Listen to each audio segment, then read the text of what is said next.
মিন্ত্ৰাৰ পৰা দুটামান বস্তু অৰ্ডাৰ কৰিছিলোঁ আৰু যেতিয়াই মই মিন্ত্ৰা বা ফ্লিপকাৰ্টত কিবা এটা বস্তু অৰ্ডাৰ দিওঁ মানে মই ভাবি থাকোঁ কেতিয়া আহিব আৰু যেতিয়া আহে নহয় তেতিয়া মই পাহৰিয়ে যাওঁ কোনটো বস্তু বা আহিল মোৰ এনেকুৱা মানে লাগে আৰু মিন্ত্ৰাৰ প্ৰায়ভাগ বস্তু মই ভালেই পাইছোঁ একো মানে বেয়া পোৱা নাই আজিলৈকে আৰু খালি কেতিয়াবা মোৰ তাতে এনেকুৱা হয় ৰং প্ৰডাক্ট আহে মানে দিওঁ কিবা আহে কিবা আৰু ধৰক সাইজৰ গণ্ডগোল আহে কিন্তু কাপোৰ চাপোৰ ঠিকে আহে এয়া মই একদম ধুনীয়া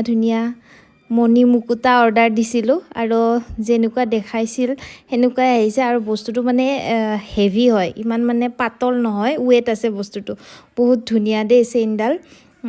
মেখেলা চাদৰ বা শাৰীৰ লগত পিন্ধিলে মোৰ বহুত মানে ভাল লাগিব চাগে এতিয়ালৈকে মই ট্ৰাই কৰি পোৱা নাই মই ট্ৰাই কৰি পিনে নিশ্চয় ফটো দিম আৰু এনেকুৱা সৰু সুৰা বস্তু মই আনিও থাকোঁ দামো বহুত বেছি নাছিল 232 আছিল কিজানি এই চেইনডালৰ দাম আৰু এটা মই একদম টিকলুটমান বাবুৰ কাৰণে পানী বটল এটা অৰ্ডাৰ কৰিছিলোঁ বহুত দিন আগত এটা কৰিছোঁ সেইটো বাৰু বিশ্বই লৈ গৈছে আৰু এইটো আকৌ এটা দিছোঁ অৰ্ডাৰ বহুত ধুনীয়া একদম সৰু টিকলামান আৰু কেতিয়াবা প্ৰয়োজন হ'লে মোৰ পাৰ্চতো গুচি যাব সেইকাৰণে অৰ্ডাৰ দিছোঁ দেই বহুত